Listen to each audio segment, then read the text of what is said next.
Let me tell y'all why I would never do customer service again. Well, let me not say never.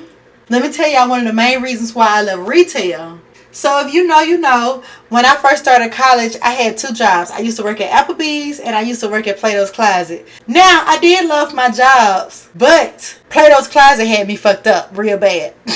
When I first got the job or whatever, or before I got the job, I used to always think like, you know, I wanted to be a stylist. Like, I'm cute. I know how to dress. I can help other people dress because it's all about confidence.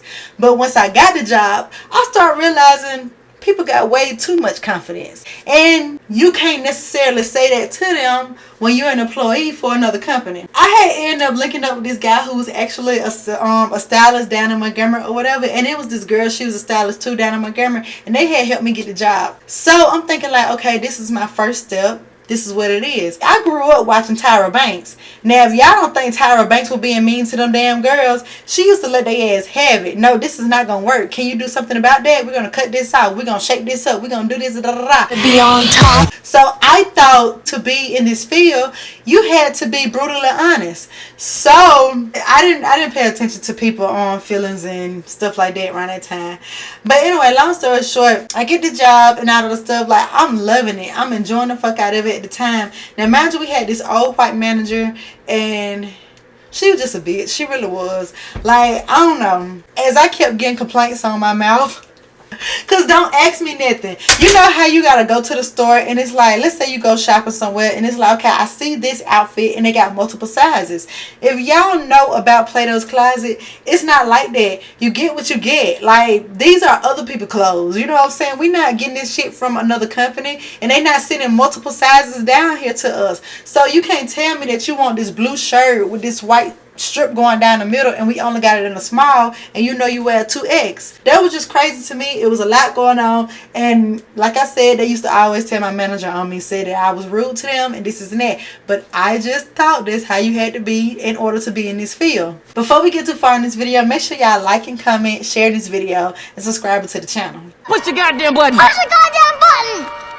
The white lady, like, you know what I'm saying? I guess she was just tired of getting complaints on me and stuff like that. So she started slowly doing dumb shit in order for me to basically quit or get fired. Whatever her goal was, it ended up working. Because she started scheduling me during my times where I had class and stuff like that, knowing my ass was part-time at that damn job. But we're not talking about that. You know, fuck her. I ended up quitting the job. Eventually, I think I had went home, came back. It was the summertime, and I wanted my job back. I had ended up hitting up the dude who originally got me the job the first time. I'm like, you know, y'all hiring? Like, tell, you know, whoever y'all new manager, like, I'm a good worker. I can make it work. Da, da, da. So anyway, I get the job again. And around this time, my best friend China needed a job. So I'm like, China, you come work with me. And then I had got China put on at Plato's Closet and Applebee's, bitch. We used to have so much fun at work together because our class schedules was the same. And then we would get out from class, then we have to go to work together. Like, this was my bitch, y'all. Well, she still is my bitch. I don't even know what I'm using past tense for, but we used to have so much fucking fun, like, together. This is what I was saying, like, at Plato's, they started feeling China a little bit more than me because I'm still carrying on that same energy. Like, I just know this is an easy ass job or whatever, but I'm not taking it as seriously. Like, I don't want to put my 2 cents in when it's time to dress the mannequins. I don't really speak to the customers and all that stuff. I would literally clock the fuck in and go hide in the back. I was so lazy. I really was. I would come to work high. Like, I just did not care about this job at all. But China personality is way different from mine. Like, my favorite word is no. I don't want to do it. I'm sorry. But China will be like, okay, I'll get to it. Like, she's just very bubbly. We're just 2 different people. And so they will always be like, yeah, we like China more than we like you and da da da. I don't give a fuck. I don't care. They started like doing petty shit, like stop scheduling me and China together and stuff like that. It would be like days China have to work, then I don't have to work. It was just so weird. So I was like, okay, I see what they're doing. I don't know if I said this earlier, but we had moved locations. So the smaller building that we used to work in when I used to work with the white lady, the bathroom was only for the employees. You know what I'm saying? But when we had moved to this bigger location, we had like a public restroom or whatever. So people would come in, you know, if their stomach started boiling, they can go use the bathroom. It's right around the corner. Go use it. Da da da. So with you being in retail or customer service and stuff like that, they normally ask their employees, can you clean the bathroom, instead of hiring somebody that do sanitary work. So, you know, it was cool for the moment. I only worked at this job for a few months after this shit. Let me tell y'all about some funny shit though. Pause, put a pin right there. Before we end up leaving the old store or whatever, the guy that had ended up getting me hired or whatever, like, okay, so he was like a key holder. Like, he used to always have a key to the store. He knew the code to the safe. You know, he was just a very trustworthy person at that time. The new manager, he just kept saying like, somebody stole $500 from the cash register. We don't know where the money went. We missing $500. But every time he brought it up, everybody would be looking around and be like, well, I ain't got it. Like, you know what I'm saying? He would always have this calm ass look on his face like, I ain't got it either. But something had always told me that he had it, y'all, because he was the only person that the white lady had trusted at the old store. So when we moved to the new store, it was just a big ass mess. So a couple of weeks later, he had ended up getting fired and everybody knew it was him. Before he got fired, he had ended up getting his cousin put on and stuff like that. So his cousin now work at the store. We gonna name the cousin Carrie. And you know, Carrie taking her job very fucking seriously. Like, you know, she likes it, she loves it. Like, she ended up becoming a key holder. Plato's really one of them classes. I said one of them classes. Plato's Closet is one of those jobs where, you know, they don't have a lot of people on staff. Like, they probably got at least 20 people on schedule, if that. You know what I'm saying? So what I'm telling y'all is everybody basically had a key to the store but me. And I would say probably about 5 or 6 other people. But I didn't want no goddamn key to the store because I don't want to open it up and I don't want to close it. I don't really care about the damn job that much. I just stopped taking the job seriously. So I'm just hiding all the time. Like, you know, I'm in the back.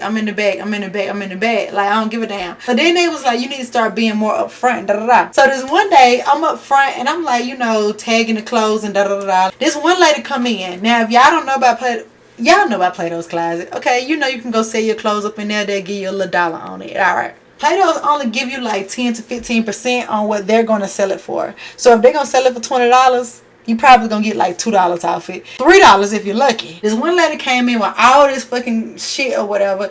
And, you know, they gave her ass about $15, $20 on it. She and that bitch cutting up. Fuck y'all. Y'all ain't shit. So, y'all, I'm sitting up there tagging. And I'm looking at her. I just bust out laughing because, girl, you're doing entirely too much. Everybody know you ain't finna get nothing on your clothes at Plato's. She like, bitch, what the fuck you laughing at? So, I'm like, you're right. I shouldn't be laughing at you. At this point, like I'm telling y'all, I'm trying to be good at my job. It is what it is. So one night, it's time for us to close the store. You know, I'll say it's like about four of us in there, and you know, like the key holder and like 3 other little employees. Like, we cool, we chilling. So we vacuuming, we sweeping, we like wiping everything down. Somebody go in the bathroom like, y'all. So we all being nosy. We running over there. Y'all, when I tell y'all, it's shit everywhere. And I'm not talking about tissue and water and just throw up or nothing like that. I'm talking about actual shit. Like somebody just went in the bathroom, opened their ass up, bent over, like blew the bathroom up. Like blew it up. Ugh. Brother, ugh. What's that? It was all on the wall, the toilet, the floor. It was shit every fucking way, y'all. But the bitch that got the key, she talking about, oh, well, we not leaving until y'all clean it up. Bitch will be here all night fucking with me.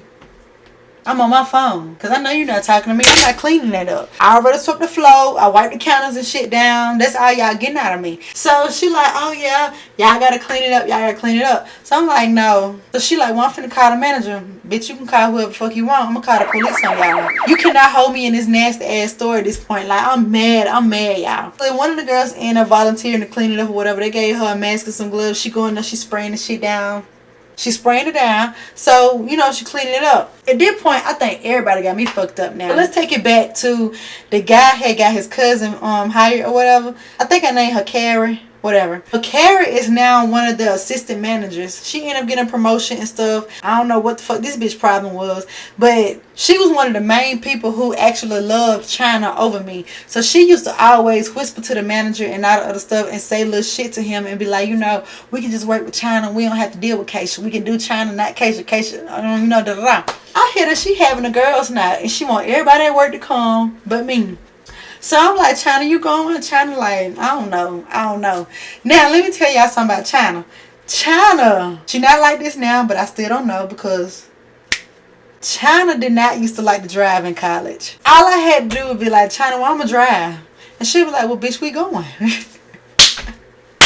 Like, China literally was like my right hand in college. Like, y'all see how me and Bunny is together? That's how me and China. It was literally me, Bunny, and China in college, like, all the time. So, me and China pull up to the party. We pull up to the little pajama party. I don't know what the fuck it was, a girls' night or whatever. And so they like, oh, Keisha, what's up? How you get here? I drove. My friend needed a ride, so I decided to stay. You know, just in case she need a ride home. Like, basically, I crashed the party and all that stuff. The girl was so fucking mad, y'all. Kara was very upset. She was like, you wasn't invited, da da da. I'm like, yeah, but we here now. But long story short on that, we had a good time. Like, we turned the fuck up and it was great. We get back to work and stuff like that, da da da. Now, this is what I'm really telling y'all. Like, after that whole shitty ass accident, I really don't care about this job. Now, you thought I didn't care about it before. Like, I'm a fly on the damn wall. And every time somebody says something to me, what? What do you want? What? It was so bad. I mean, at this point, I'm trying to get these folks to fire me. They literally start taking me off the schedule. It'll be a whole week. I won't go to work. Then the next week, I have like one day on the schedule. I'm like, you know what? The next time they schedule me, I'm just going that bitch and quit. The next time they schedule me and stuff, I put my makeup on. I put my nice little cute little outfit on. I'm finna go to work. But I'm finna quit. I'm coming in, clock in, speaking to everybody. I'm there for like 5 minutes. I'm like, you know what, girl? Let me come talk to you in the back. You got time? We go in the back. We talking, da da da. I'm like, yeah, this gonna be my last day. I'm like, what you mean? Like, you gonna leave at the end of the shift? No. Matter of fact, I'm finna leave right now. Now, manager, somebody else had already called out from work. So it just worked out for me perfectly because it was number 3 of us at work that day. So now you got number 2 of y'all hoes. I'm like, yeah, I'm just finna go home. Like, I'm not feeling the vibes here no more. Like, y'all full of shit. Y'all don't fuck with me. I don't fuck with y'all. She was just like, I'm gonna have to call the manager and see what he says about this. I don't care. I'm leaving. Matter of fact, I'm finna clock out right now. What you gonna do, chase me down in the parking lot? No. Let me tell you, I'm so fucking sensitive. I get to the car and I start crying. The only reason I'm crying is because I'm really one of those people. I don't like to quit nothing too soon. I don't like to give up on myself or whatever. But these people were already playing in my fucking face and they had control over how much money I made a week, bitch. I was already there for like 4 hours a day. So you only schedule me for 4 hours, I'm making $7.25. We not even making $50 a day, a week, y'all. So anyway, I had start bossing up at Applebee's and all that stuff. And then I had ended up convincing China to quit Play-Dohs. And me and China stayed at fucking Applebee's. And I had ended up start working at this place called Baumhauer's. Oh my god, Baumhauer's got some good ass chicken. I'm thinking about it now, but they don't have it out here in Georgia. When I go back to Montgomery, I'm gonna have to see what's up. But yeah, y'all, that what had happened. The folks try to make me clean up somebody else's shit. No, that's why I ain't got no kids now. I don't want to have to clean up behind. I don't want to have to clean up behind nobody. I don't. I can't do it. Ugh. And my stomach too weak for that shit. So the whole, literally, I ain't tell y'all that I was in that bitch like, blah, blah. Like, I can't do it. I just couldn't. It was disgusting. Whoever did that shit, bitch, you was trifling as fuck for that. For real. That shit was trifling. Could have made your black ass home. But I be feeling like people who be doing stuff like that in public, like, they house nasty. They nasty. They don't give a fuck about your shit. If they come in your shit, they'll shit on your shit. Make sure y'all like, comment, share this video, subscribe to the channel. I love y'all. Mwah.